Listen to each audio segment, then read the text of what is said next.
صحبت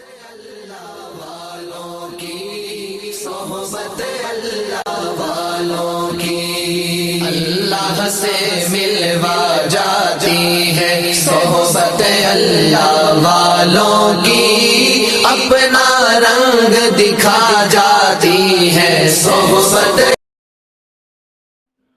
السلام علیکم ورحمۃ اللہ وبرکاتہ۔ نحمده ونصلی علی رسولہ الکریم، اما بعد۔ محترم ناظرین، پردہ نشین خواتین، استقبال ہے آپ کا ہمارے یوٹیوب چینل پر۔ میں پھر ایک مرتبہ آپ حضرات کے سامنے ضروری مسائل میں سے عورتوں کے مخصوص مسائل لے کر حاضر ہوا ہوں۔ گزشتہ ویڈیو تک حیض و نفاس کے مسائل گزرے تھے، آج سے استحاضہ کے مسائل شروع ہونے جا رہے ہیں، اور حیض و نفاس کے جو مسائل ہیں وہ ابھی مکمل نہیں ہوئے، اس کا کچھ حصہ باقی ہے۔ وہ حصہ مکمل ہوا ہے جس کا عبادتوں سے تعلق ہے۔ عبادتوں سے متعلق جو مسائل ہیں اس کو بیان کر دیا گیا ہے، لیکن ازدواجی زندگی کا ایک حصہ ہے صحبت اور ہم بستری، تو اس کے تعلق سے حیض و نفاس کے حالت میں ہم بستری کا حکم کیا ہے، اس کے مسائل کیا ہیں، انشاءاللہ اس کے بارے میں مستقل ویڈیوز آئیں گے آپ کے سامنے۔ یہاں جو بیان ہو رہا ہے عبادتوں کے تعلق سے مسائل ہیں کہ حیض کے اندر حیض کب سے شروع ہوتا ہے، کس کو کہتے ہیں، اور اس کی مدت کتنے دن، کم سے کم زیادہ سے زیادہ کتنی مدت، اس سے بڑھ جائے تو اس کو کیا کہتے ہیں، 3 دن سے کم ہو جائے تو اس کو کیا کہتے ہیں، تو اور اسی طریقے سے حیض کے ایام میں کون سی عبادتیں عورت کر سکتی ہے، کن عبادتوں سے منع کر دیا گیا ہے، کون سی عبادتیں نہیں کر سکتی، اور وہ عبادتیں کیا کیا ہیں، کتنی ہیں، تو تمام باتیں آ گئی عبادتوں کے تعلق سے۔ اب یہ مستقل ایک باب ہے استحاضہ کا۔ استحاضہ یہ بھی ایک طرح کا خون ہے، جیسا کہ بعض ویڈیوز میں اس کا ذکر بھی ہو چکا ہے۔ تو عورت کے جسم سے، عورت کے بطن سے، عورت کے پیٹ سے، پیشاب کے راستے سے جو خون نکلتا ہے وہ 3 طرح کا ہوتا ہے۔ 3 طرح کا خون عورت کے پیٹ سے، پیشاب کے راستے سے نکل کر باہر آتا ہے۔ ایک حیض کا خون، دوسرا نفاس کا خون، تیسرا استحاضہ والا خون۔ پہلے دو چیزیں ہیں حیض اور نفاس، اس کے تعلق سے بہت سارے مسائل ہمارے سامنے بیان ہو گئے۔ اب جو ہے استحاضہ والا باب شروع ہو رہا ہے، اس کے بھی کچھ مسائل ہیں، لیکن بہت سارے جو ہے پھیلے ہوئے نہیں ہیں مسائل، کچھ مخصوص مسائل اور بہت ہی مختصر مسائل ہیں اس کے۔ زیادہ سے زیادہ جو ہے اس کے مسائل جو ہیں 3 یا 4 ویڈیوز میں مکمل ہو جائیں گے۔ تو آج کے اس ویڈیو میں استحاضہ کے جو مسائل ہیں ان مسائل کا میں تذکرہ کروں گا۔ آج کے ویڈیو میں 3 مسائل آپ کے سامنے رکھوں گا، صرف 3 مسائل۔ مسئلہ نمبر 1، استحاضہ کس کو کہتے ہیں؟ حیض کے بارے میں معلوم ہو گیا کہ بھئی حیض عادت کے موافق نکلنے والا وہ خون جو عورت کے بچہ دانی سے لے کر پیشاب کے راستے سے باہر آئے ہر مہینہ کچھ متعین ایام میں، اس کو جو ہے حیض کہا جاتا ہے۔ اور نفاس وہ خون ہے جو بچے کی ولادت کے بعد نکلے، جس کی زیادہ سے زیادہ تعداد 40 دن، کم سے کم کوئی وقت متعین نہیں ہے۔ تو اسی طریقے سے استحاضہ کس کو کہتے ہیں؟ تو استحاضہ والا خون وہ خون ہوتا ہے جو عورت کے رحم سے، عورت کے پیٹ سے عادت خلاف عادت کے خلاف، عادت کے موافق نہیں، عادت کے موافق آنے والا خون حیض ہے اور نفاس ہے، لیکن یہ استحاضہ والا خون جو ہے یہ عادت کے خلاف آتا ہے یہ خون۔ تو استحاضہ والا خون کس کو کہتے ہیں؟ کہ عورت کے پیٹ سے، پیشاب کے راستے سے باہر آنے والا خون جو کہ عادت کے خلاف ہو، اس کو استحاضہ والا خون کہا جاتا ہے۔ اور یہ خون، اس کو جو ہے مستقل الگ مسئلہ سمجھیں تو فائدہ زیادہ ہوگا کہ یہ خون عورت کو کب آتا ہے۔ تو یہ خون اس وقت آتا ہے جبکہ عورت نسوانی بیماریوں میں مبتلا ہو جائے، یعنی کہ کچھ بیماریاں نسوانی ہوتی ہیں، مطلب یہ کہ کچھ بیماریاں عورتوں کی مخصوص بیماریاں ہوتی ہیں، مخصوص بیماریاں عورتوں کی ہوتی ہیں کہ جب وہ بیماریاں کسی عورت کے اندر پیدا ہو جاتی ہے تو اس کی وجہ سے استحاضہ والا خون نکلنا شروع ہوتا ہے۔ اور اسی طریقے سے مسئلہ نمبر 3، پہلے مسئلے میں 2 باتیں آئی ہیں، لیکن میں نے دوسرے بات کو ایک مستقل مسئلہ بنا کر آپ کے سامنے پیش کیا ہے تاکہ بات سمجھنے میں آسانی ہو۔ پہلا مسئلہ کیا ہے کہ بھئی استحاضہ کس کو کہتے ہیں؟ تو اس کا جواب یہ ہے کہ استحاضہ اس خون کو کہتے ہیں جو عورت کے پیٹ سے، پیشاب کے راستے سے عادت کے خلاف باہر آئے تو اس کو استحاضہ کہتے ہیں۔ مسئلہ نمبر 2، استحاضہ کب آتا ہے؟ استحاضہ والا خون کب جاری ہوتا ہے عورت کو؟ تو یہ نسوانی بیماریاں جو ہوتی ہیں، عورتوں کی جو مخصوص بیماریاں ہوتی ہیں، وہ بیماریاں کسی عورت کو آ جاتی ہیں، کسی عورت کے بدن میں پیدا ہو جاتی ہیں تو اس کی وجہ سے استحاضہ والا خون نکلتا ہے، بیماری والا۔ یہ 2 مسئلے۔ اب مسئلہ نمبر 3، اگر یہ خون نکلنا شروع ہو جائے تو کیا اس کی کوئی مدت ہے؟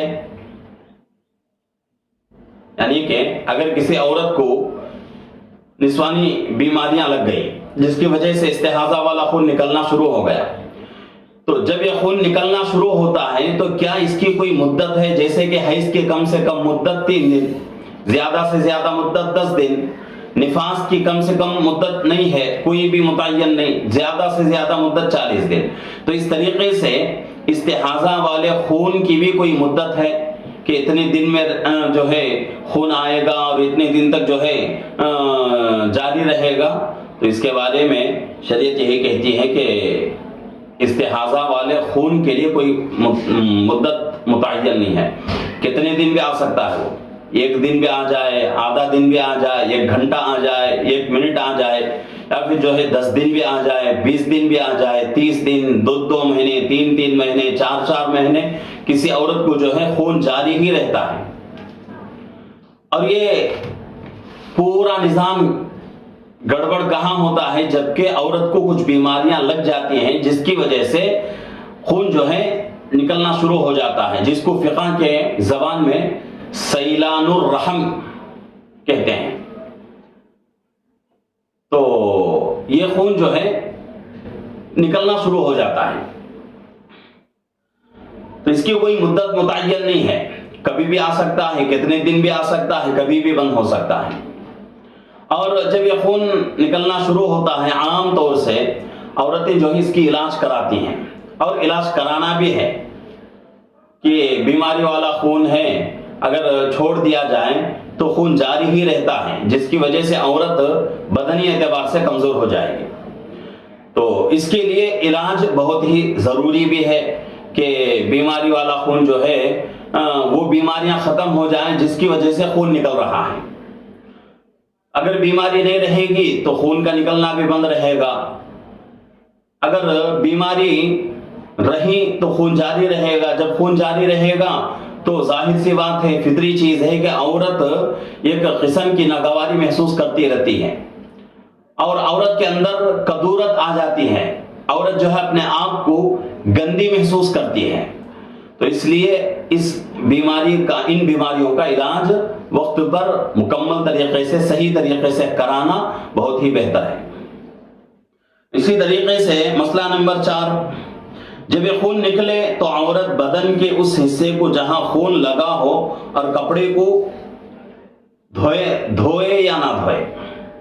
اگر کسی کا خون نکل جائے تو اس مستحاضہ عورت جو ہے اس کا حکم کیا ہے؟ استحاضہ والا خون جس کو نکل رہا ہے اس عورت کو مستحاضہ کہتے ہیں، تو اس عورت کا حکم کیا ہے؟ تو کیا وہ عورت نمازیں پڑھ سکتی ہے یا نہیں پڑھ سکتی، روزے رکھ سکتی ہے یا نہیں رکھ سکتی، قرآن شریف چھو سکتی ہے یا نہیں چھو سکتی، قرآن شریف پڑھ سکتی ہے یا نہیں پڑھ سکتی، تو اس کا حکم کیا ہے؟ اس کے بارے میں بتایا جاتا ہے کہ بھئی جب خون نکلے تو عورت کیا کرے، جہاں خون بدن پر لگا ہوا ہو اس حصے کو بدن کے دھو لے، اور اس کے ساتھ ساتھ کپڑے کے اوپر لگا ہوا ہو تو کپڑے کو بھی صاف کر لے، اس کے بعد نیا وضو کر کے پھر جو ہے اپنی نمازیں جاری رکھے۔ ایسا نہیں کہ ابھی خون آ رہا ہے تو نمازیں جو ہے مکمل بند کر دیں۔ بہت ساری عورتیں جو ہیں اس غلط فہمی میں ہیں اور اس مسئلے میں جو ہے بہت کوتاہی کرتی ہیں۔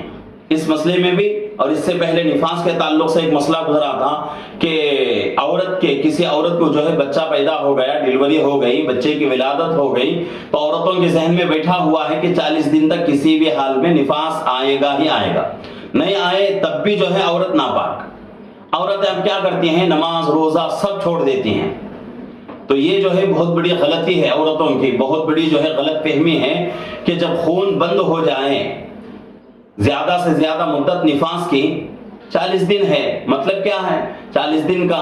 جب 40 دن کہہ دیا گیا تو 40 دن کسی بھی حال میں خون آئے گا یہ مطلب نہیں، لیکن کسی کو 10 دن آ کر بھی بند ہو سکتا ہے، کسی کو 5 دن، کسی کو 15 دن، کسی کو جو ہے 20 دن، اس طریقے سے مختلف ہوتی ہیں عادتیں۔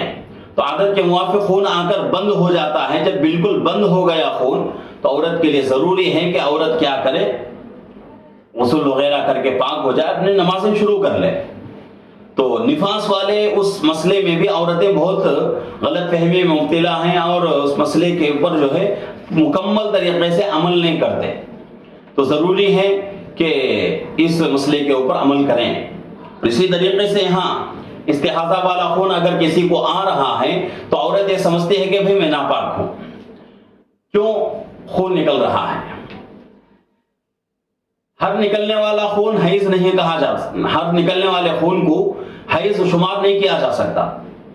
ابھی میں نے کہا کہ عورت کے پیٹ سے، پیشاب کے راستے سے 3 طرح کا خون باہر نکلتا ہے، اس میں سے ایک حیض کا خون اور ایک نفاس کا، تیسرا استحاضہ والا خون ہے، بیماری والا خون۔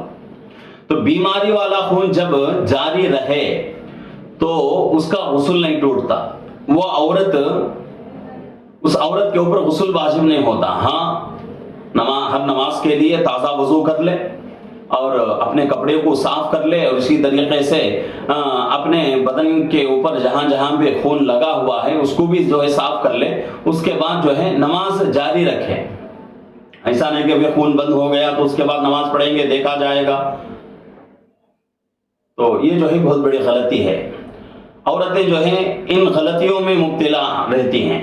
تو اس لیے میری جو ہے خواتین سے گزارش ہے کہ عاجزانہ کہ ان مسائل کو دیکھیں، دیکھ کر اس کے مطابق اپنی زندگی کو ڈھالنے کی کوشش کریں، اپنی زندگی کو جو ہے اپنی زندگی کے ایام کو ان مسائل کے ذریعے سے مفید تر بنانے کی کوشش کریں۔ ان مسائل کو سنیں گی، دیکھیں گی آپ، تو آپ کے لیے جو ہے بہت ہی فائدہ مند ثابت ہوگا اور بہت ہی جو ہے سود مند ثابت ہوگا، اور ان مسائل کے ذریعے سے آپ اپنی عبادتوں کو مکمل کر سکیں گے۔ نہیں لاپرواہی میں رہیں، ایسے ہی جو ہے کوئی جو ہے اس کے اوپر فکر نہیں، اسی طرح زندگی گزرتی رہی تو آدھے سے زیادہ حصہ جو ہے ہمارا بغیر نماز کے ہی گزر جائے گی، آدھے سے زیادہ زندگی ہماری بغیر نماز کے ہی گزر جائے گی۔ اس لیے ضروری ہے کہ ان مسائل کو دیکھیں، اور جن جن مسائل کا تذکرہ ہو رہا ہے، ایک بار نہیں سمجھ میں آیا تو دو بار نہیں تو تین بار نہیں تو 5 بار دیکھ کر مسئلے کو سمجھنے کی کوشش کریں۔ تو اس لیے خواتین سے گزارش ہے اور ناظرین مرد حضرات سے بھی گزارش ہے کہ ہمارے چینل کے ساتھ جڑے رہیں، ہمارے چینل کو لائک کریں، شیئر کریں، سبسکرائب کریں۔ اگر کوئی مسئلہ جو ہے ان مسائل کو دیکھ کر، ان مسائل کو سن کر کوئی اور آپ کو جو ہے شک آ رہا ہو، کوئی ڈاؤٹ پیدا ہو رہا ہو، تو آپ جو ہے کامنٹ کے ذریعے سے سوال کر سکتی ہیں، اور سوال کر کے جو ہے اپنا سوال کا جواب مانگ سکتی ہیں۔ انشاءاللہ آپ کو تسلی بخش جواب دیا جائے گا۔ تو تمام ناظرین سے گزارش ہے کہ ہمارے چینل کے ساتھ جڑے رہیں، جتنا ہو سکے دوسروں سے شیئر کرتے جائیں، تاکہ جتنا فائدہ آپ کا ہو رہا ہے اتنا ہی فائدہ امت کا بھی ہو جائے، دوسروں کا بھی ہو جائے۔ تو اس کے اوپر جو ہے اللہ ہمیں بھی ثواب عطا کریں گے۔ تو اللہ رب العزت سے دعا ہے کہ اللہ رب العزت ہم تمام کو ان مسائل کے ذریعے سے فائدہ اٹھانے کی اور ان مسائل کے ذریعے سے اپنی عبادتوں کو مکمل کرنے کی اللہ ہم سب کو توفیق عطا فرمائے۔